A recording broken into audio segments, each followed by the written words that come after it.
écrire, ça évitera qu'il y ait des fautes de temps en temps sur mon nom, notamment quand je passe à la télévision. Ah, mais c'est lui, ça. Nous, non, jamais. Alors, vous, jamais? Non, jamais, on passe pas à la télé. Qu'est-ce que vous avez appris en lisant Parisien ce matin avec ce rapport? Est-ce que ça vous surprend? Non, aucune surprise actuellement. C'est à peu près les choses que l'on avait découvert, notamment le 10 janvier, quand il y a eu le rapport du BEATT, où on exprimait déjà le nombre de boulons et d'attaches directes voire indirectes qui étaient touchés par cet appareil de voie. Voilà. Donc, ça ne vous surprend pas qu'il y ait, je ne sais pas, un tiers des boulons qui soient soit desserrés, soit manquants? Ah ben, un tiers des boulons, déjà avec le déraillement, il y en avoir quelques-uns qui ont dû être touchés, ça c'est obligé, automatiquement. Et concernant les attaches indirectes, dès que ça frotte un petit peu, que ça casse un petit peu, automatiquement elles sautent et elles se retirent dans leur logement. Donc c'est, vous savez, quand on est avec l'IN 1789, je crois que c'est ça, c'est le règlement qui nous permet de savoir les valeurs objectives, les valeurs d'alerte et les valeurs de ralentissement. Donc vous savez, il faut aller jusqu'à 40% pour que ce soit en valeur de ralentissement.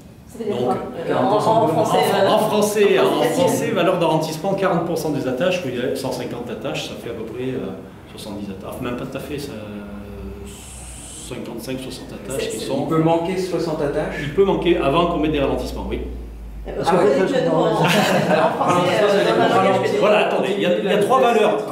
Il y a trois valeurs chez nous, valeur d'objectif, valeur d'intervention et valeur de ralentissement. En général, on intervient bien avant, c'est-à-dire que les attaches.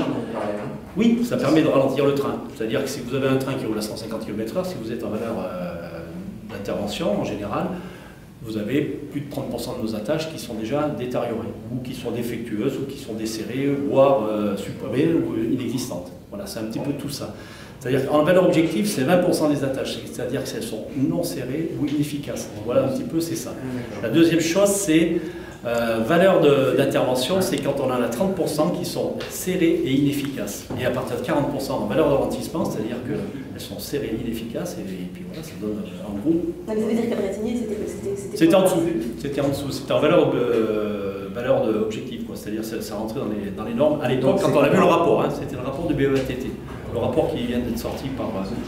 c'est autre chose. Voilà. Celui-là, je l'ai découvert ce matin. Mais ce que vous avez lu, ça rentre dans les normes aussi ou pas?